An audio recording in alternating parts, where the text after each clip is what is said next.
E o estudo da verdade é importante até certo ponto. Chega um ponto que tem que ser vivido isso. Né? Tem que ser vivido. Quando eu digo ser vivido, não significa que a pessoa tem 100% de resultado imediato. Tá? Mas significa que ela esteja 100% dedicada para conseguir aquele resultado. Diferente, né? Tá? Se o vizinho me contou um problema, eu vou me dedicar 100% para usar esse princípio para resolver o problema dele.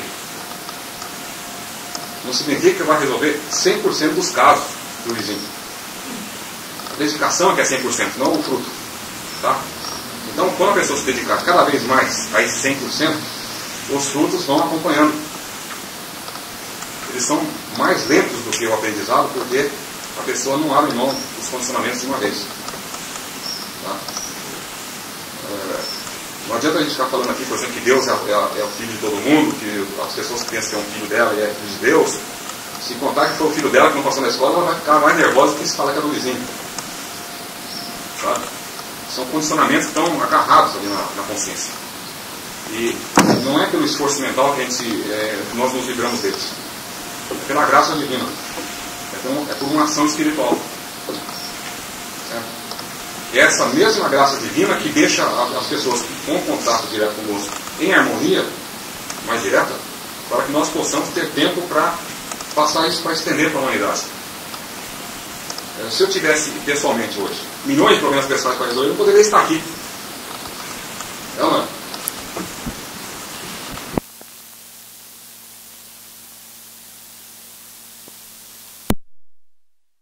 Há um só universo, o universo espiritual. Vivemos nele exatamente agora. Alguém estava vendo isso? Alguém estava vendo que nós estamos agora num universo que é só espírito? Só tem espírito, só tem espírito, o ar conhecido é espírito. As pessoas que me ouvem são espírito, e estão ouvindo um espírito falar para elas. Alguém tinha percebido isso? Se não percebeu, o que vai fazer? A meditação para perceber. Tá? A cada percepção da realidade, ela se torna manifesta visivelmente. Tá? Então a pessoa, por exemplo, ela está com um músculo atrofiado, por exemplo. Certo? Porque aquilo para ela é um músculo material que precisa passar anti-inflamatório, seja o que for, ou fisioterapia para desenvolver aquilo. Quando ela lê que nós estamos num universo que é espiritual, certo? Como é que isso fica de uso prático? Ela fecha os olhos e, sem se importar com o efeito disso, ela reconhece que o músculo que era material atrofiado, ele é espírito e é harmonia. Tá? Então é evidente que a verdade contraria as evidências dos sentidos. Tá? Se não contrariasse, ninguém ia ter trabalho para estudar, né? Se a pessoa chega aqui e fala assim, ó, essa pessoa está com o músculo atrofiado, o que está dizendo no ensinamento? Está dizendo que esse músculo está atrofiado mesmo. Então não tem que estudar, né? Certo? Agora, estão dizendo que esse músculo está atrofiado. Então a gente vai voltar no que nós estamos dizendo. Para descobrir que a consciência, nossa é Deus, ela não pode reconhecer aquele músculo como existente. Continuando o texto, no universo que nós estamos não existe matéria, só existe espírito.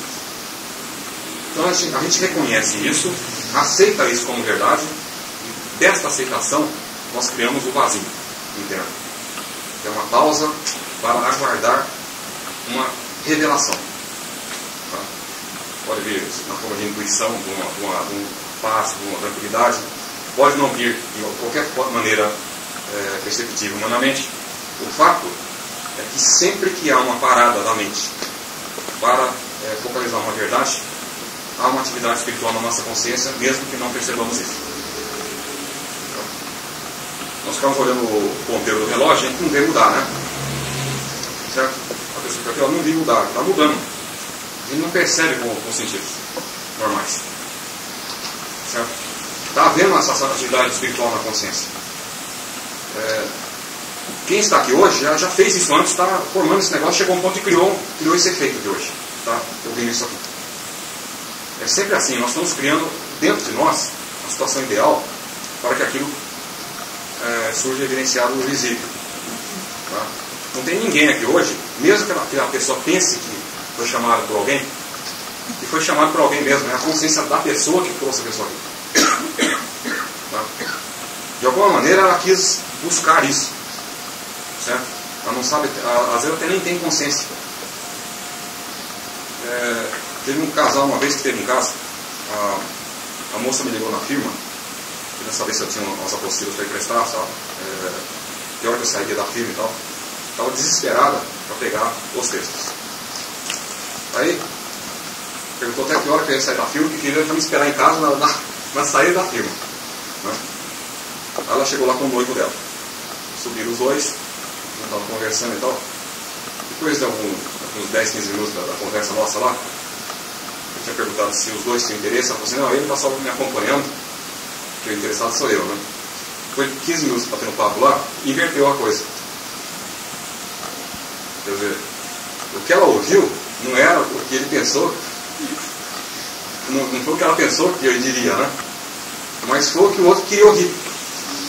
Então, são coisas assim que acontecem nesse estudo. A pessoa estava achando que o outro estava fazendo favor de acompanhá-la lá até em casa, né? Basta dizer que eles chegaram em casa às 5h40, 6 horas da tarde e ficaram até 9h30 da noite lá. Ela quietinha, não perguntou mais nada, ele perguntando tudo e interessadíssimo na questão. Tinha ido só para acompanhá-la, segundo ela, né? Tá? Então, como isso funciona no visível, não cabe a cada um de nós ficar analisando. Certo?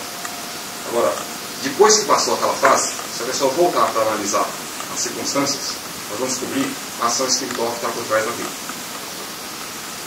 Tá? Então, como eu disse, há só o universo é espiritual. O que significa? Esse rolo todo de aparências imperfeitas que nós temos à nossa volta, elas não são realmente ações imperfeitas. Nós estamos traduzindo desta maneira, né? Tá? Quando a gente focaliza um slide no projetor para passar na tela, quando começa a mexer na lente aqui, para ajustar a posição certinha, dá aquele período de distorções, né? Da pessoa achar o foco da lente. É a mesma coisa que acontece quando nós estudamos isso aqui. A pessoa começa a estudar isso daqui, ela pensa que não está funcionando para ela, ela se dedica, acha que os outros estão tendo um tremendo avanço, né? Aproveitamento, e eu não saio daquilo. Já cansei de ouvir pessoas falar assim: para os outros funciona e as pessoas estão caminhando rapidamente, mas para mim parece que eu não saio do mesmo lugar. Tá? Então é isso que eu estou dizendo. É impossível haver essa dedicação para esse tipo de coisa sem haver a resposta de Deus.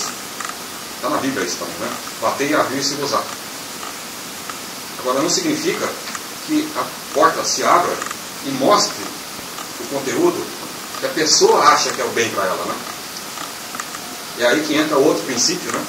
De achar que, seja qual for a aparência que seja lá, é o bem para mim. Tá? Seja qual for a aparência, esse é o bem que vem para mim. Eu não sei, eu acredito que todo mundo aqui já deve ter passado por esse tipo de coisa, né? De achar horrível, ter que passar naquela rua que fechou o trânsito, eu vou ter que dar a volta. Aí na hora de dar a volta aconteceu um negócio naquela volta lá que aconteceu isso, aquilo, e apareceu o fruto espiritual. A pessoa não calcularia humanamente. A nossa vida,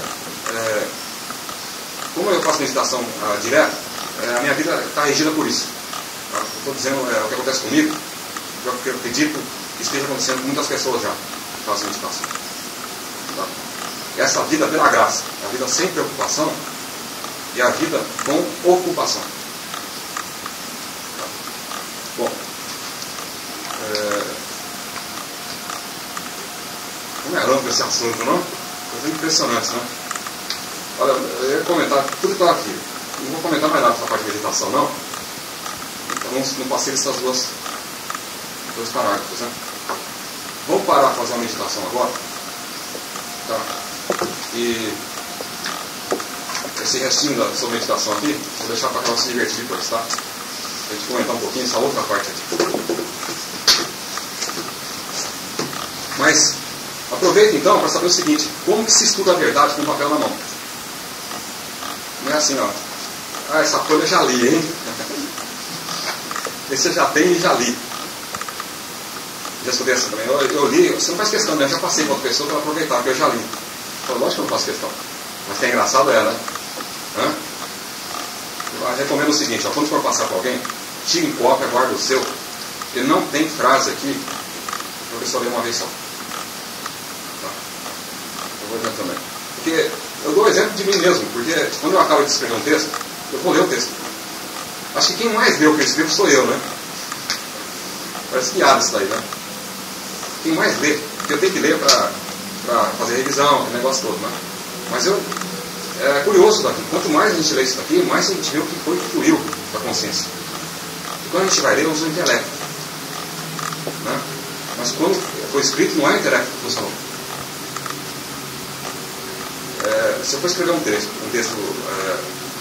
e eu percebi que é o intelecto que está funcionando, eu falo na hora. Tá? Porque dá para perceber direitinho uma pessoa maquinando frases e outra pessoa escrevendo um texto que foi da consciência. Acho que todo mundo percebe isso, né? Não é só escrevendo. Quando a gente vai explicar alguma coisa para uma pessoa, todo mundo aqui, eu tenho certeza que já passou por isso, de querer ajudar alguém com o que sabe e perceber que fluiu aquilo para a pessoa. E que depois a própria pessoa ficou abismada de ver o que falou. Né? Deve ter acontecido com todo mundo. Né? É direto isso acontecendo. Tá? Foi a resposta que Moisés teve, né? Foi mandado por Deus para libertar o povo, os egípcios, né? Ele falou que não sabia nem conversar nem falar. Ele falou: eu sou falará por você. Era mais ou menos por aí. Tá? Existe um hábito nosso de ficar sempre analisando tudo humanamente. Tem ensinamentos que falam assim: a pessoa daqui à noite deixar os outros refletindo sobre o dia a dia, ver onde ela errou, e não sei o que, procurar corrigir os erros, exame de consciência, esse tipo de coisa toda, que eu chamo de perda de tempo. Total perda de tempo, não para quem esteja fazendo isso sem conhecer algo mais. Para quem tem algo mais e fica fazendo isso. Tá? É preferível fazer o exame de consciência quem não saiba algo superior que você tem.